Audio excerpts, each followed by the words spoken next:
दोस्तों, जो आप मेरी वीडियोस को इतना पसंद करते हैं, इतना लाइक करते हैं, उसके लिए आपको हृदय की गहराइयों से विनम्रता पूर्वक धन्यवाद। दोस्तों, क्या आपके भी घुटनों का दर्द ठीक नहीं हो रहा? बहुत सारे तेल अप्लाई कर चुके हैं, बहुत सारी एक्सरसाइज कर चुके हैं, बिकॉज जो तेल अप्लाई करते हैं, तेल लगाते हैं घुटनों के ऊपर, वो सिर्फ 20% आपकी बॉडी पर असर करता है, और जो भी आप एक्सरसाइज भी करते हैं तो वो भी सिर्फ 20% ही असर करता है। आज मैं आपको ऐसी जबरदस्त होम रेमेडी बताने वाली हूं जो आपके किचन में अवेलेबल है और बहुत आसानी से बनती है और 100% रिजल्ट देती है। मैं आपको सारी जानकारी दे सकूं, इसके लिए मुझे आपके 5 से 7 मिनट चाहिए। तो 5 से 7 मिनट इस वीडियो को पूरा देखिएगा। आपको पता है कि इलाज जानने से पहले उसके कारण जान लेना सबसे ज्यादा जरूरी होता है कि हमें ये घुटनों का दर्द या जोड़ों का दर्द या जोड़ों में होने वाली सूजन हो क्यों रही है। तो सारी जानकारी इस वीडियो में देने वाली हूं। कारण बताऊंगी, 3 मेन कारण हैं जिसके कारण घुटनों में दर्द, घुटनों में सूजन होती है। इसके अलावा एक जबरदस्त इलाज बताऊंगी जो कि 100% काम करता है। ये इलाज इतना काम करता है, जो भी लोग ये सोच रहे हैं कि अगले महीने ऑपरेशन करवाएं या इस महीने घुटनों का ऑपरेशन करवाएं या जोड़ों को ठीक करें, तो उनके लिए ये इलाज बहुत जबरदस्त होगा। 1 महीने इस इलाज को करिए, उसके बाद अपना डिसीजन लीजिएगा। मैं ऐसा चाहती हूं कि आपको किसी भी तरह का कोई ऑपरेशन नहीं करवाना पड़े घुटनों के दर्द को ठीक करने के लिए। घुटनों के दर्द के या जोड़ों में होने वाला दर्द या जोड़ों में होने वाली सूजन के 3 मेन कारण हैं। वो कौन कौन से हैं? सबसे पहला होता है ओस्टियोआर्थराइटिस। ओस्टियोआर्थराइटिस हमारी उम्र बढ़ने के साथ साथ धीरे धीरे हमारी बॉडी में आता है।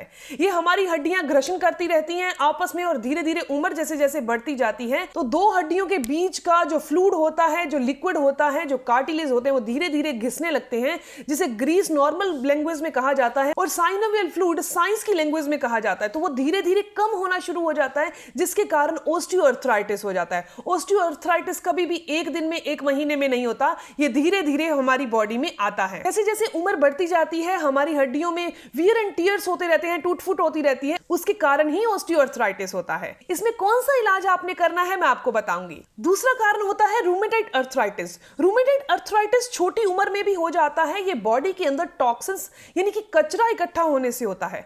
जब हमारी बॉडी के अंदर आम वात बनता है, हमारा खाना अच्छे से डाइजेस्ट नहीं होता, आम बनने लग जाता है, वात बनने लग जाता है। आम का मतलब है एसिड बनना, वात का मतलब है वायु का ज्यादा बनना, जिसके कारण रूमेटॉइड अर्थराइटिस हो जाता है। ये बड़ी उम्र में हो जरूरी नहीं है, ये छोटी उम्र में भी हो जाता है। जब भी आपके दर्द होगा तो दोनों शोल्डर में, दोनों घुटनों में, दोनों कलाई में, दोनों एल्बो में, यानी कि इस तरीके से ही दर्द होता है। यह नहीं है कि एक शोल्डर में दर्द होगा, ये नहीं है कि एक घुटने में दर्द होगा। इसके लिए रूमेटॉइड अर्थराइटिस के लिए एक ब्लड टेस्ट होता है जिसे सीआरपी कहा जाता है। वैसे आप इसे लक्षणों की पहचान करके भी इसे जान सकते हैं। छोटी उम्र में आपके दोनों जोड़ों में बराबर दर्द होना, दोनों जोड़ों में बराबर सूजन होना, और ये दर्द से चलने फिरने में बहुत मुश्किल होना, और एक ही दम से ऐसे दर्द होना जैसे अब असहनीय दर्द है, ये इस कंडीशन में आता है। ओस्टियोआर्थराइटिस में दर्द धीरे धीरे बढ़ता है और रूमेटॉइड अर्थराइटिस में दर्द एकदम से बढ़ता है, जैसे रात को सोए थे और सुबह बहुत तेज दर्द हो रहा है। क्योंकि जैसे ही आपकी बॉडी में आम वात जरूरत से ज्यादा बन जाता है तो ये रूमेटॉइड अर्थराइटिस बन जाता है। तीसरा जो घुटनों और जोड़ों के दर्द का कारण होता है वो है गाउट, जिसे गठिया कहा जाता है। ये हमारी बॉडी के अंदर क्यों बढ़ता है? जब हम नॉनवेज का इंटेक ज्यादा करते हैं, या फिर कुछ वेजिटेरियन लोग प्रोटीन का इंटेक ज्यादा करते हैं, दालों का इंटेक ज्यादा करते हैं, फिजिकल एक्टिविटी नहीं करते, और जिनका लीवर बहुत कमजोर होता है और उस प्रोटीन को बॉडी से बाहर नहीं कर पाता जो जरूरत से ज्यादा हमारी बॉडी में जा चुका है, तो उस कारण से यूरिक एसिड हो जाता है। यूरिक एसिड का एक ब्लड टेस्ट होता है जो ज्यादा से ज्यादा 30 से 40 रुपए का होता है। दोस्तों, इसके अंदर यूरिक एसिड की पहचान करें तो कैसे होती है? जब आप सुबह उठे तो आपको सिर्फ 10 से लेकर 20 सेकंड के लिए एड़ियों में चुभन और दर्द होगा। 1 से 2 मिनट के बाद ये नॉर्मल हो जाएगा और आप ऐसा फील करेंगे ये जैसे कोई दर्द ही नहीं है। इसीलिए यूरिक एसिड का पता इनकी पहचान को देखकर जल्दी टेस्ट करवा लेना चाहिए, नहीं तो इसका पता तभी चलता है जब ये रेंज से परे हो जाता है। यूरिक एसिड में हमारे पैरों के या फिर हाथों के छोटे छोटे जॉइंट्स में पेन होता है। बड़े जॉइंट्स में पेन बाद में होता है, छोटे छोटे जॉइंट्स के अंदर गांठें बन जाती हैं, ये यूरिक एसिड है। अब मैं आपको सिर्फ 2 ऐसी रेमेडी बताने वाली हूं जिसका इस्तेमाल चाहे आपको ओस्टियोआर्थराइटिस है या रूमेटॉइड अर्थराइटिस है, चाहे आपको यूरिक एसिड की समस्या है, इन तीनों प्रॉब्लम्स में कर सकते हैं। आपके लिए इतना दमदार असर करेगा जो आप ये सोचेंगे कि अब तो ऑपरेशन करवाने की जरूरत ही नहीं है। लेकिन उससे पहले मैं आपको ये बता देती हूं कि आपने कौन सी चीजें नहीं खानी जो इन तीनों चीजों में पैरेलल काम करती हैं। वैसे हर चीज के लिए अलग अलग डाइट प्लान होता है, लेकिन मैं वो चीजें कॉमन बता रही हूं जो आपने बिल्कुल नहीं खानी। कभी भी आपने वात यानी वायु वाली चीज जो वाई बॉडी में ज्यादा बनाती बनाती है वो चीजें आप अपनी डाइट में शामिल नहीं करें, चाहे आपको ऑस्टियोआर्थराइटिस है, रूमेटाइड अर्थराइटिस है या यूरिक एसिड की समस्या है। कभी भी आपने कच्ची सब्जियों का सेवन नहीं करना। आप उसे हल्का सा स्टीम कर लें, हल्का सा उबाल लें, फिर उसे खाएं, क्योंकि आपकी बॉडी में जब कच्ची चीजें जाती हैं तो ये आपकी बॉडी में आमवात बनाएंगी ही बनाएगी। जो रूमेटाइड अर्थराइटिस होता है वो एक ऑटो इम्यून डिजीज होता है। आप ही की इम्यूनिटी आप ही के जोड़ों के खिलाफ एक लड़ाई करती है, आपकी इम्यूनिटी आपके फेवर में नहीं रहती। अब बात करते हैं वो कौन सा इलाज है जो आपने करना है। सबसे पहले चीज आती है मोरिंगा। मोरिंगा के अंदर इतनी पावर है कि वो हमारी बॉडी के 2 ऐसी प्रॉब्लम्स को बॉडी में से जड़ से खत्म कर सकती है, लेकिन आपको धैर्य से 1 महीने के लिए इसका सेवन जरूर करना होगा, तभी ये अपना पूरा काम करती है। वो 2 कौन सी चीजें हैं? सबसे पहला है लीवर। ये मोरिंगा लीवर को बहुत तंदुरुस्त और बहुत हेल्दी कर देता है।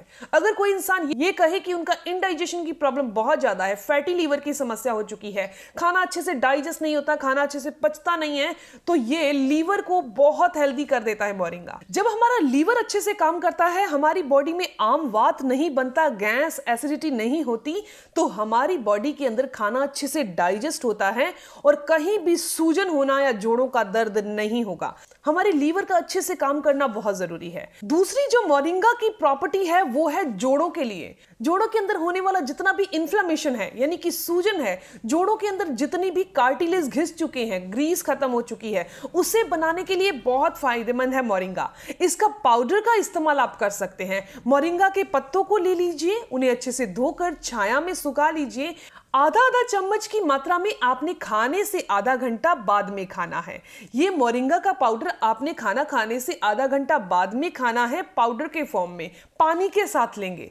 अगर आप सीधा इसकी चटनी बनाकर ले रहे हैं तब भी आपने इसकी चटनी का इस्तेमाल भी खाना खाने से आधा घंटा बाद में पानी के अंदर मिक्स करके लेना है। ये बहुत पावरफुल असर दिखाता है। 1 महीना रेगुलर जरूर लीजिएगा। दूसरी बहुत पावरफुल रेमेडी है और वो है भूमि आंवला। भूमि आंवला का भी पाउडर आपको मार्केट में मिल जाएगा। दोस्तों, ये भूमि आंवला क्या काम करता है? क्या ये जोड़ों को अच्छा करता है? दोस्तों, ये इसके अंदर इतनी प्रॉपर्टी है कि ये हमारे जोड़ों को तंदुरुस्त करता है, लीवर को तंदुरुस्त करता है, हमारे डाइजेशन को ठीक करता है। आपको मैंने स्टार्टिंग में ही बताया था, जिस इंसान का लीवर अच्छे से काम करता है, जिस इंसान का डाइजेशन अच्छे से काम करता है, उसकी बॉडी में कभी भी आमवात नहीं बनेगा, कभी भी वायु की समस्या नहीं आएगी, वात के रोग नहीं होंगे। तो भूमि आंवला डाइजेशन को बहुत अच्छा कर देता है, डाइजेशन को स्ट्रॉन्ग कर देता है और जो भी खाना आप खाते हैं वो अच्छे से पचता है और वो पोषक तत्व बॉडी के ऑर्गन्स को, हड्डियों को, हमारे ब्लड को मिलते हैं और हमारी बॉडी में वात, वाई, आमवात नहीं बनता। तो भूमि आंवले का जो पाउडर है वो आपको मार्केट में बहुत आसानी से मिल जाएगा। आधा चम्मच पाउडर आपने खाना खाने से आधा घंटा पहले लेना है, दिन में 2 बार। ये अपना पावरफुल असर दिखाता है। इन दोनों रेमेडीज का इस्तेमाल आपने 1 महीना रेगुलर करना है। बहुत अच्छे से असर करती हैं, बहुत अच्छा रिजल्ट देती हैं। इसके अलावा अब बात आती है कौन सा ऑयल अप्लाई करना है। मैं उसका लिंक आपको डिस्क्रिप्शन बॉक्स में दे दूंगी, वहां जाकर आप देखिएगा, एंड स्क्रीन पर भी आपको लगा दिया जाएगा।